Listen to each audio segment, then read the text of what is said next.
At one point, you could make the argument that being pessimistic was definitely a personality trait of mine. I had an odd sense of pride about being a pessimist. In my mind, I saw it as a way of preparing myself for the worst case scenario. I thought of myself as being a slightly mentally stronger individual because I'd be more fortified to handle whatever life threw my way. As I started to experience the world as a true adult, my perspective of life rapidly changed and still does every single day.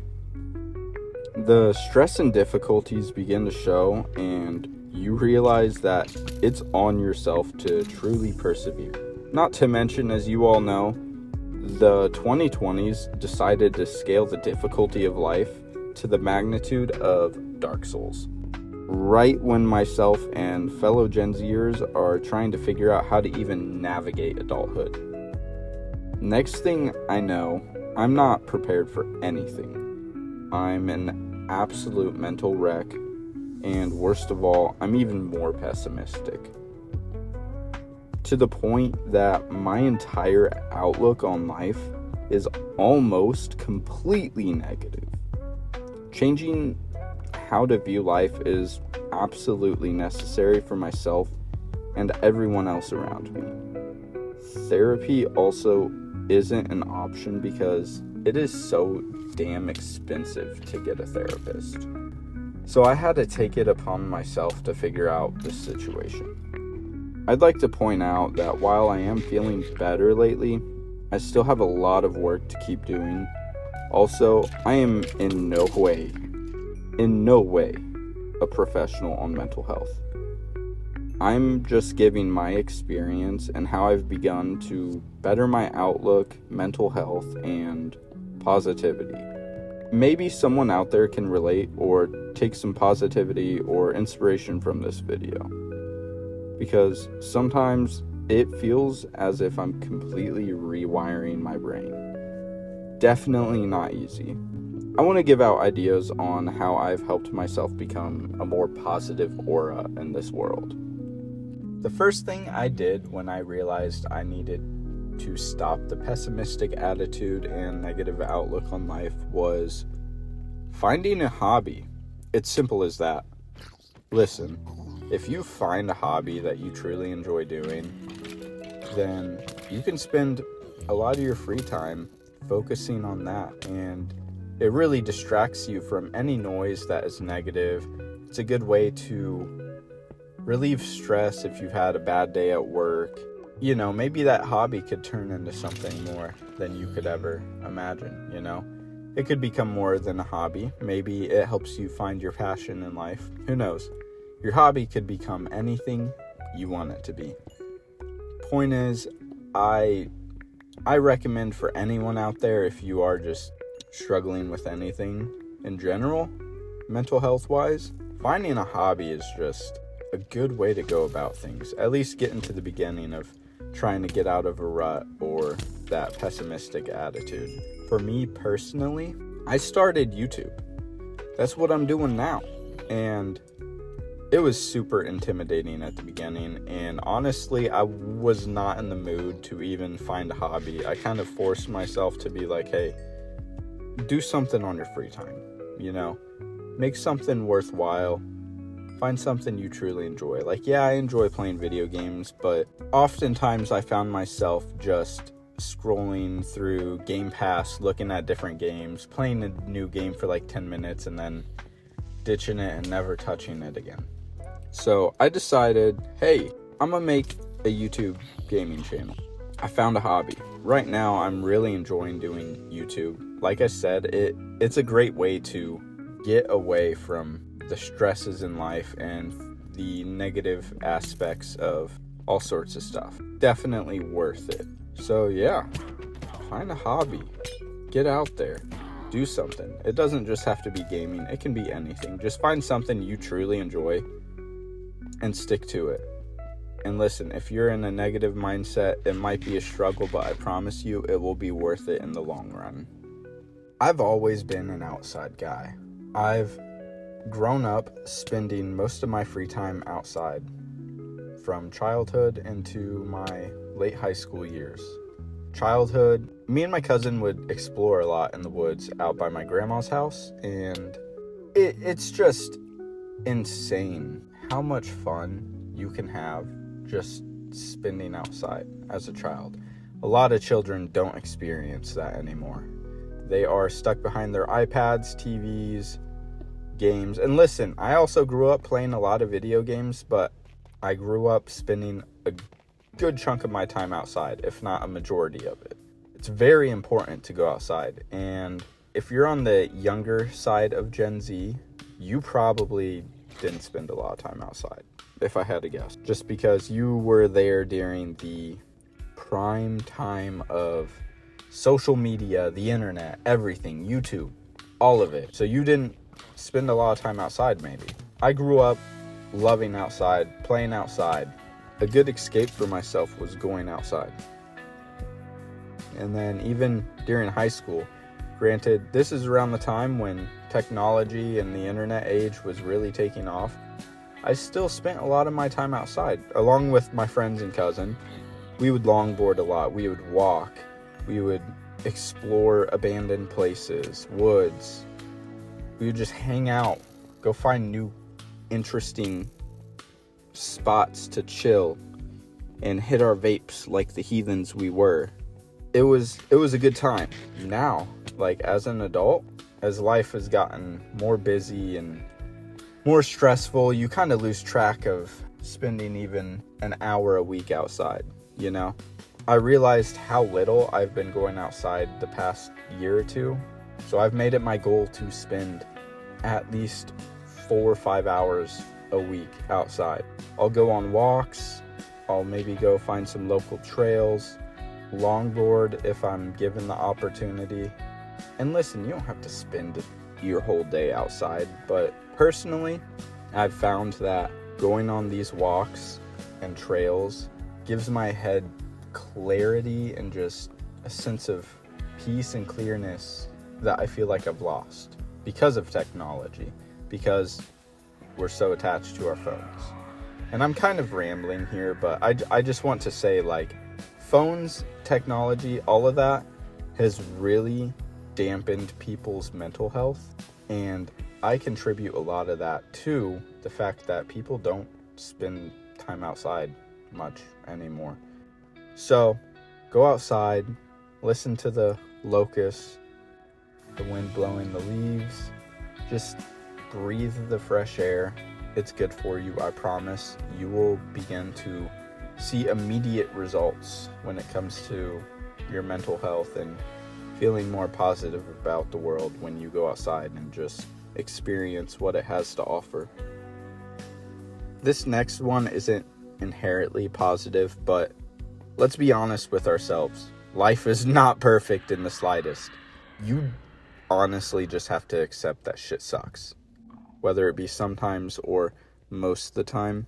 Now, that brutal aspect of life is always temporary. Sometimes when things suck, when things are rough, it makes it hard to see any sort of good around you.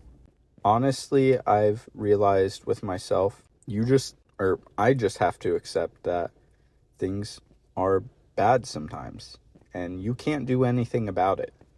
And once you learn to accept it, it makes it a bit easier to not let the negative energy consume you and turn other things around you into just negative situations or just negative feelings. I don't know. I mean, this is pretty short and sweet. Just accept that things are rough sometimes.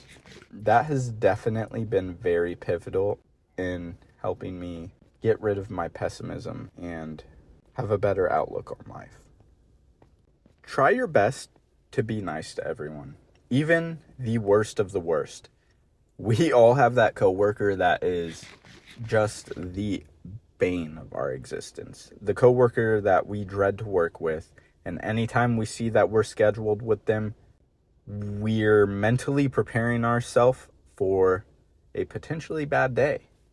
Now, this sounds crazy, but be nice to that person. A little story time for you. At my current job, when I started, there was this one lady who was kind of quiet at first. She didn't really talk much. And then as I started to work there more, she opened up a bit. And I realized that anytime she talked, she was always talking down on someone. She was trying to make me dislike people that had wronged me in no way. And honestly, that is some toxic behavior. But I kind of realized that. I still kept my head down, did my job, and treated her kindly. And then after a few months, she felt the need that she could just boss me around and tell me what to do when A, she is in no way a stellar employee in the slightest, and B, she wasn't a lead. She had been there only like a couple months before me, but yet she had the audacity to constantly ask me to do stuff for her when it would just be her and I working together. And at first I would let it slide or whatever. You know, if she asked me to do something, I'd help out if I wasn't working on something previously. And then one day she asked me to do this pretty significant task while I was in the middle of my own task.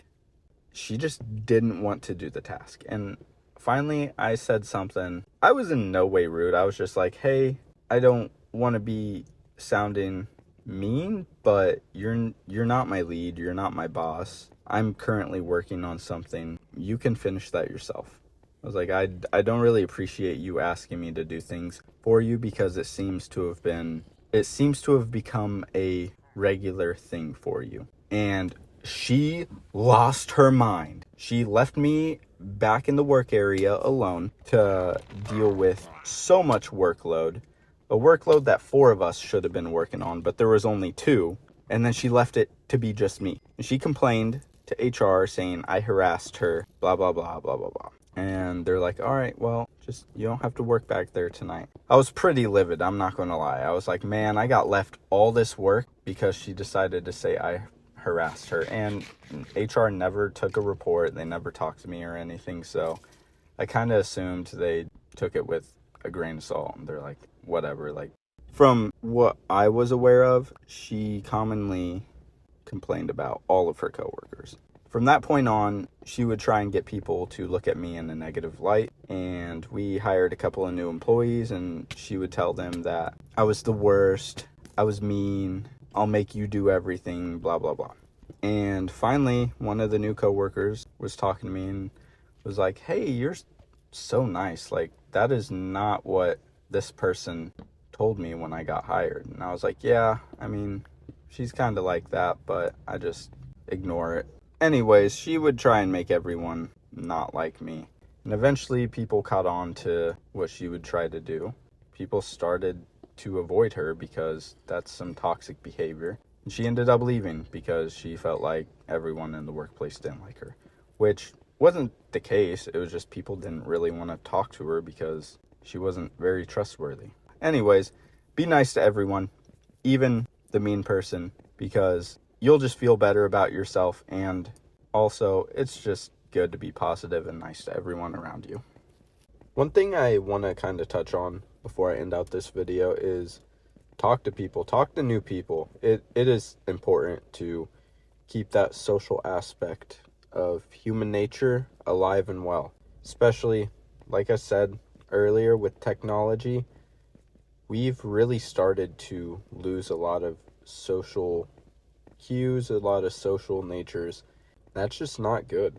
This is coming from someone who is definitely more of an introvert. I will say, yeah, it is a struggle for me to have a random conversation with someone I don't know, but I work in the retail space, so it makes it a bit easier. It's important though. You get perspective on life other than yours or immediate friends or family. And not to mention, you might hear a cool story out of it. You might get some knowledge. It's super important to be social. I'm realizing that now more than ever, how important it is to be social. Be a little bit more active in your community. Strike up a conversation with your neighbor. Who knows? Like I said, more perspective, and you just feel better. At least I do. I can't speak for everyone. Anyways, if you tuned into this video, I hope you got something out of it. Maybe there's someone out there who can hear this and maybe decide to turn a new page and become a more positive figure in the world. I'm happy I have been working on that lately, because the pessimism really was just a struggle. The pessimism makes even the smallest things frustrating, sad, bringing out anger, all types of negative emotions, and it's just not good to be pessimistic all the time.